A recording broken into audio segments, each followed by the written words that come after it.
भैया ईरान का खौफ देखेंगे आप। माफ कीजिएगा मेरी हंसी कुछ लोगों को चुभ रही होगी। ईरान का खौफ कुछ यूं है कि अमेरिका की नहीं, दुनिया की सबसे बड़ी कंपनी है सैटेलाइट की प्लैनेट, अमेरिका की है। बेफिक्र रहिए, मैं तमाम लोगों को समझाऊंगा कि है क्या। प्लैनेट एक ऐसी कंपनी है, सैटेलाइट कंपनी, जो लाइव दिखाती है, मतलब बराह रास्त दिखाती हुई। और कितना उर्दू बोल देता हूं यार, टैलेंट तो हूं मैं लौटने है मेरे दोस्तों। बराह रास्त लाइव दिखाता है डेटा, मैप को आप जूम कर लीजिए, जो भी लोकेशन आपको चाहिए, अमेरिका कोई भी हिस्सा, कोई भी कोना, कोई भी जगह आप इसके अंदर जूम करके देख सकते हैं।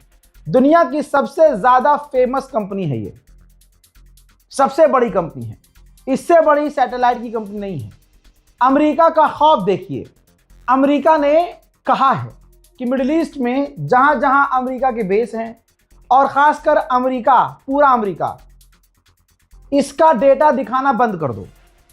यानी अगर कोई, अब जैसे हम आपको सैटेलाइट इमेज से दिखा रहे थे, तो यानी अगर अरब में ईरान मिसाइल दागे और अमेरिका का जहाज टुकड़े टुकड़े दिख रहा था, अमेरिका का झूठ खुल रहा था कि हमारा नुकसान नहीं हुआ है, अमेरिका का बेस उड़ा हुआ दिख रहा था सैटेलाइट इमेज से, तो अब दुनिया की सबसे बड़ी कंपनी प्लैनेट को आदेश दिया गया है, हुक्म दिया गया है कि आप वो ब्लॉक कर दो, वो दिखाई ना दे, ताकि डोनाल्ड ट्रंप रोज सुबह आए और रोज झूठ बोल दे कि हमारा कोई नुकसान नहीं हुआ है, हमारे बेस पर हमला नहीं हुआ है, हमारा रडार नहीं गिरा है, हमारा F-35 नहीं गिरा है, हमारा F-15 नहीं गिरा है, हमारी तरफ कोई हमला नहीं हुआ है, कोई जगह आग नहीं लगी है। यानी समझ रहे हैं, झूठ बोलने का आसान तरीका बनाया जा रहा है। वहीं जिस तरह से अमेरिका की घंघोर बेइज्जती हुई है इतिहास में, अब तक इतनी बेइज्जती नहीं हुई, तो वो बस अब यह है कि जो दिखाने वाली चीज है, जो सच दिखाने वाली चीज है, उनका ही मुंह बंद कर दो, तो दुनिया को पता ही नहीं चलेगा कि हुआ क्या है और हो क्या रहा है। कोई रिसर्च नहीं कर पाएगा कि हाँ ईरान ने यहां हमला किया था तो यहां नुकसान हुआ है या नहीं। इस जंग में चाइना कितना फायदा उठा रहा है आपको समझना होगा। चाइना की जो टॉप बड़ी बड़ी कंपनियां गल्फ देशों में हैं, चाइना की टॉप कंपनियां जिनका चीन से लेना देना नहीं है वो चाइना की, लेकिन वो गल्फ देशों में हैं, बड़ी बड़ी कंपनियां, वो ईरान की मदद कर रही हैं, वो ईरान को अमेरिका की कंपनियों की जानकारी दे रही हैं कि इस जगह पर इस डायरेक्शन में ये जो बिल्डिंग है, यह अमेरिका की फलानी कंपनी की बिल्डिंग है, यहां अमेरिका के हथियार हैं, यहां अमेरिका हथियार छुपा रहा है, यहां अमेरिका हथियार बना रहा है, यहां इसके डिफेंस तैनात है। अब आप कहेंगे रजा भाई इसमें चाइना की कंपनियों क्या फायदा? भाई फायदा ही फायदा है। भाई चाइना की कंपनी को फायदा यह है कि ईरान जब अमेरिका की कंपनी को बमबारी करके या ड्रोन दागकर, मिसाइल दागकर उड़ाएगा, तो इनकी कंपनियां भाई बढ़िया, उनकी दुकान बंद हो गई, चाइना की कंपनी चलेगी जबरदस्त तरीके से, उसका पूरा प्रॉफिट ही प्रॉफिट है। तो चीन की चालाकी देखिए, सोचिए जब से जंग चल रही है तब से अब तक 82,000 मर्तबा इजराइल में सायरन बज चुका है। यानी हर 1 घंटे में सायरन बज रहा है, हर 1 घंटे में यहूदियों के बीच भगदड़ मच रही है। अमेरिका का बहुत बड़ा अखबार है द न्यूयॉर्क टाइम्स, उसने लिखा है, आपकी स्क्रीन पर सोर्स और प्रूफ मौजूद है, वो भी दुश्मन देश का। भाई द न्यूयॉर्क टाइम्स ने कहा है कि डोनाल्ड ट्रंप पूरा कंट्रोल खो चुके हैं, ईरान की जंग में पूरा कंट्रोल खो चुके हैं, बिना अब हार माने, बिना अपनी हार को एक्सेप्ट किए अमेरिका अब पीछे भी नहीं हट सकता। यहां तक कि आपको एक और रिपोर्ट दिखा रहा हूं विद प्रूफ, विद सोर्स। ये देखिए, अमेरिका ने ईरान को कई बार प्रपोजल दिए, कई बार सीज फायर के लिए कहा। अमेरिका ने ईरान से रिक्वेस्ट की कि सीज फायर कर लेते हैं, 1-2 बार नहीं, बार बार, कई बार, लेकिन ईरान ने हर बार अमेरिका के सीज फायर की रिक्वेस्ट को ठुकरा दिया। यानी डोनाल्ड ट्रंप अब तक जो झूठ बोल रहा था कि ईरान भीख मांग रहा है, ईरान घुटनों पर आ गया है, असल में यह उल्टा था। गुलाबी सुअर घुटने पे था, गुलाबी सुअर भीख मांग रहा था, गुलाबी सुअर जंगबंदी की बात कर रहा था, गुलाबी सुअर कह रहा था कि सीज फायर कर लो। ईरान नहीं माना। उधर इजराइल के अंदर हालात बिगड़ गए हैं। भाई आवाम बेचारी, उनकी क्या खता है?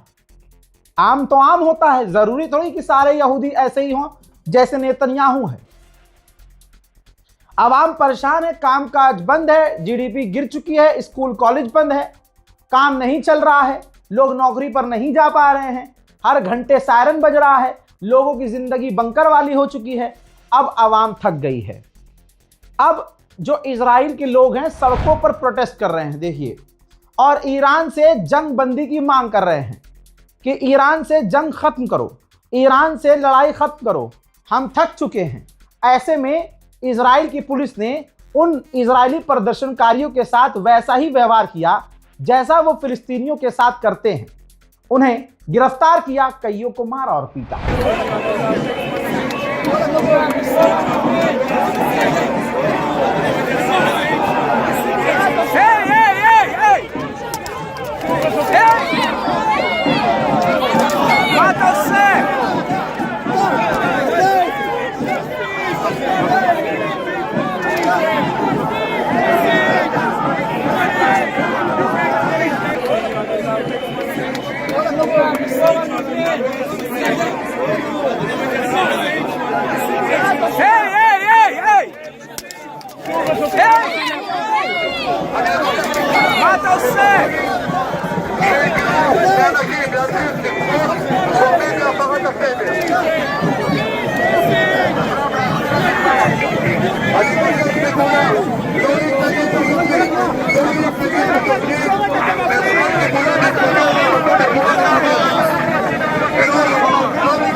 वहीं दूसरी तरफ अगर नेतन्याहू जंग खत्म कर दे और अगर इसी तरह से आतंक ना मचाए तो जाहिर सी बात है कुर्सी पर ये बैठ नहीं पाएंगे। इनके खिलाफ इन्हीं के देश में खतरनाक केसेस चल रहे हैं और अगर आज ये जंग खत्म हो जाए, शांति आ जाए इलाके में, तो नेतन्याहू को कोर्ट में पेश होना पड़ेगा। अब नेतन्याहू सामने आए हैं और उन्होंने कहा कि हमने ईरान की स्टील कैपेसिटी, जो वो स्टील बनाता था, एल्यूमिनियम बनाता था, हमने उनकी 70% ताकत को खत्म कर दिया है। वो प्रोडक्शन नहीं कर पा रहे हैं, उनका काम बंद है। आगे ये भी कहा कि अभी तो हम हमले और बढ़ाएंगे और बड़े हमले करेंगे। हजरात, मैं तमाम उम्मत के उन मुसलमानों से आज फिर से सवाल करना चाहता हूं, जब भारत के बड़े बड़े क्रिएटर्स जो कल तक कॉमेडी बनाते थे, जो कल तक नाच गाना और चूतड़ हिलाने वाले वीडियोस बनाते थे, डोनाल्ड ट्रंप की खबर बना रहे थे, नेतन्याहू पर खबर बना रहे थे, अल्हम्दुलिल्लाह वल्लाह आ गई बहुत बड़ी खबर, नेतन्याहू मारा गया, ये सब झूठी खबर थी। हमारी उम्मत ने, हमारे मुसलमान भाइयों ने उन फेक खबरों को, उन तमाम फेक खबरों को शेयर किया, स्टोरी पर लगाया, व्हाट्सएप स्टेटस पर लगाया, फेसबुक पर शेयर किया। उस वक्त वाहिद मैं अकेला कह रहा था ये झूठी खबर है।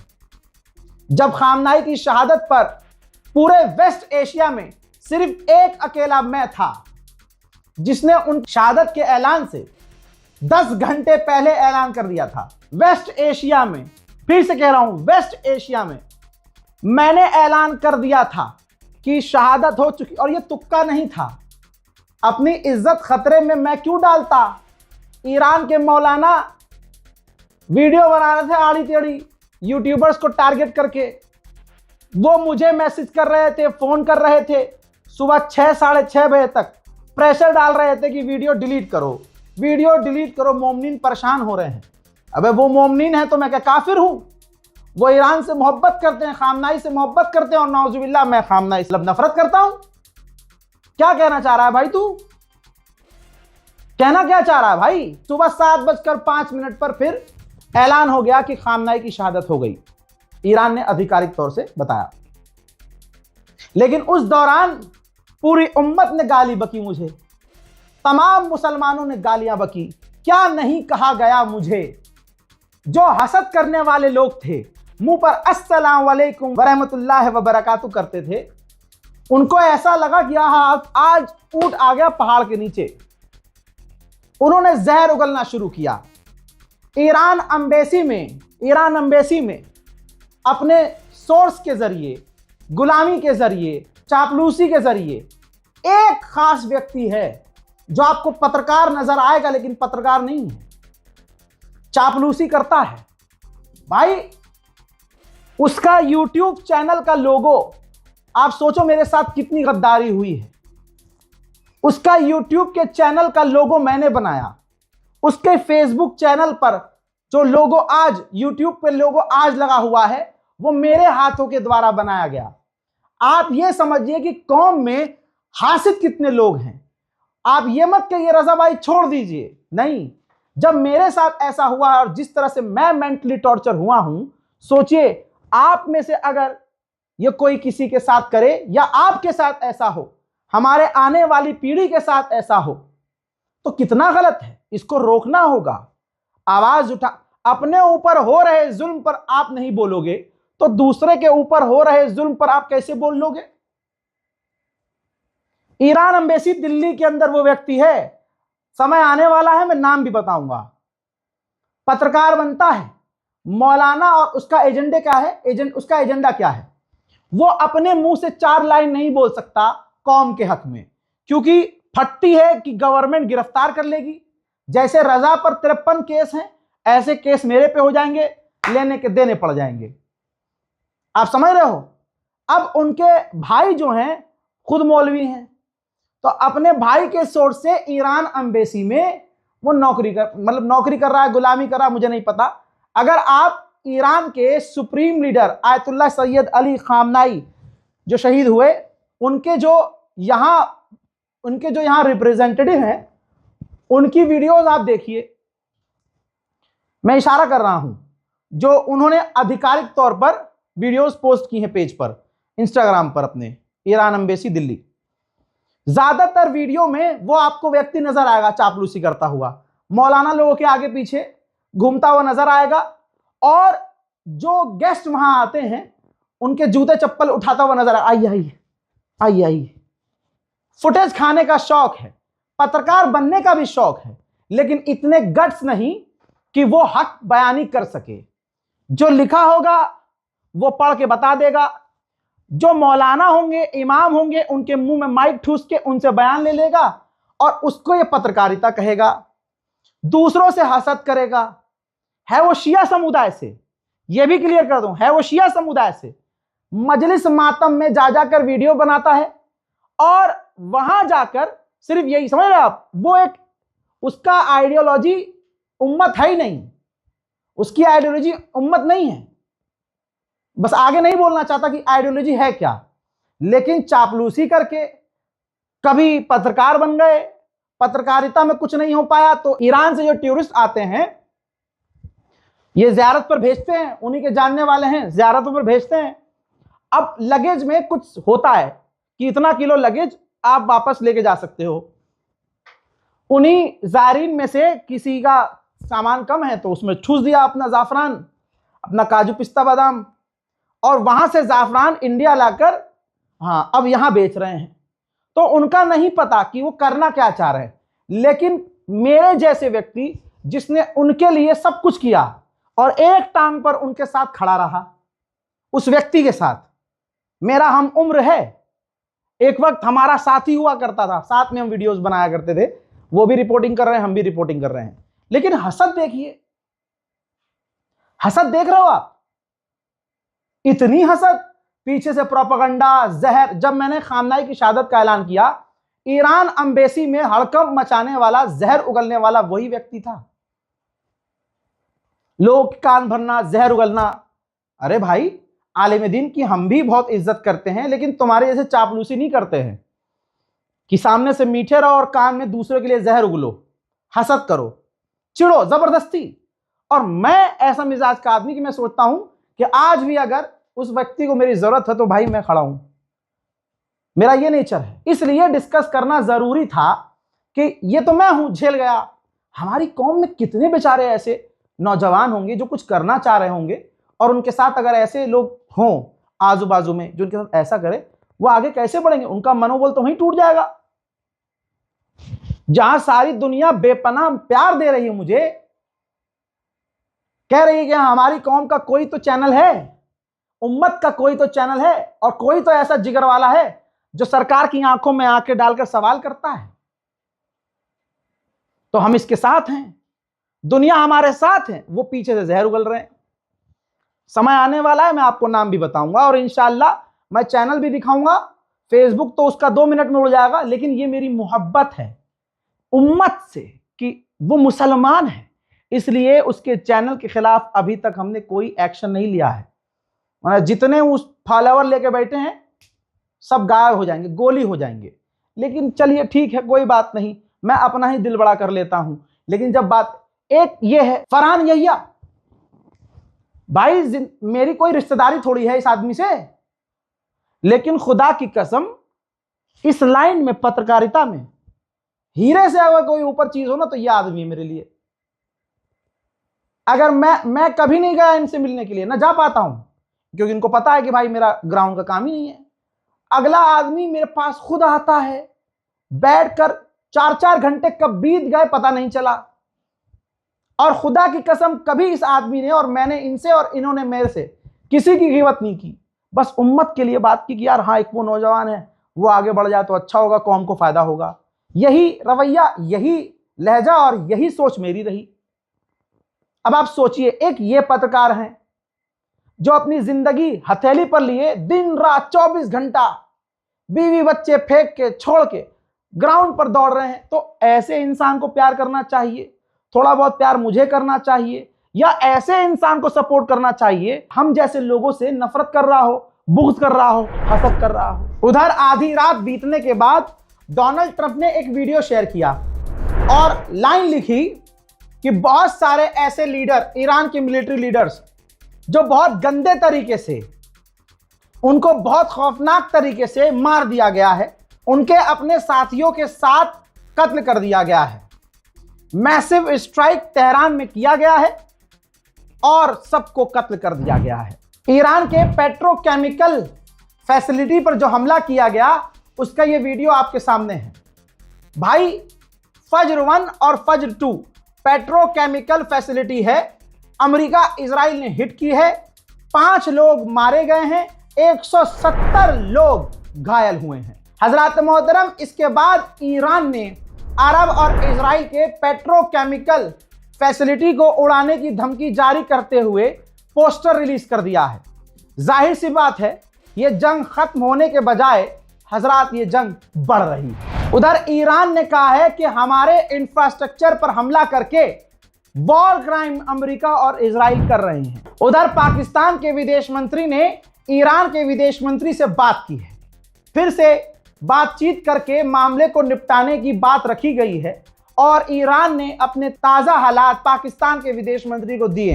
इन तमाम चीज़ों के बाद इजराइल ने खुद कहा है कि ईरान के पास अभी भी 1000 ऐसी मिसाइलें हैं जो हम तक पहुंच सकती हैं। हजरात, इसी के साथ ये इराक का वीडियो देखिए। इराक में जो ईरान की प्रॉक्सीज हैं वो अमेरिका के फैसिलिटी पर और अमेरिका के जुड़े हुए कंपनियों पर हमला कर रहे हैं। वहीं यमन के अंदर हूथीज ने ऐलान किया है कि हमने यमन के अंदर से अमेरिका और इजराइल के जासूसों को गिरफ्तार किया है। आधी रात गुजरने के बाद ईरान की क्लस्टर मिसाइलें इजराइल पर गिरी।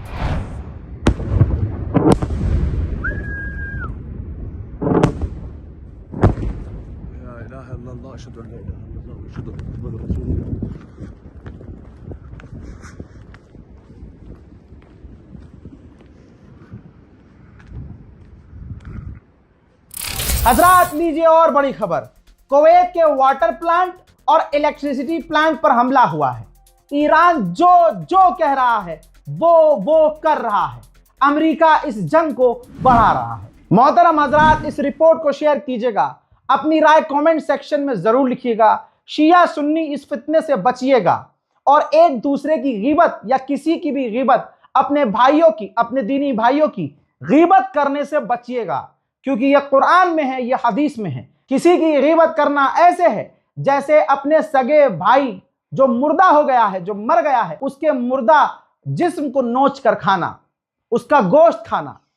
अपने आलिम दीन से पूछ सकते हैं, वरना कुरान पाक में कहां किस आयत में लिखा है, चैट जीपीटी से पढ़ लीजिएगा। बल्कि आपकी आसानी के लिए लीजिए, पढ़ लीजिए आराम से।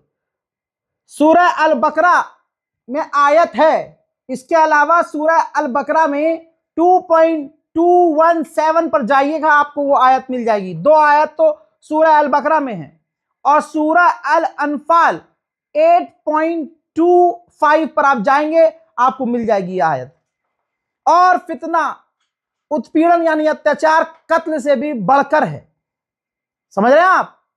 और उस फितने से बचो जो सिर्फ जालिमों को ही नहीं बल्कि तुम सबको अपनी चपेट में ले लेगा, और जान लो कि अल्लाह सख्त सजा देने वाला है। कि फितना कत्ल से भी बड़ा गुनाह है। यह तो मैंने फितना बता दिया आपको, क्योंकि यह आयत इसलिए दिखाई है क्योंकि हर चीज में आज फितना हो रहा है। आपके साथ मुंह पर सलाम और पीछे से जहर उगलना फितना, और शिया सुन्नी करना यह फितना है। जब सारी कौम एक हो रही हो, तोड़ने का काम फितना है। इस रिपोर्ट को शेयर कीजिए, अपनी राय कमेंट में लिखिए, दुआओं में मुझे याद रखिए। वस्सलाम।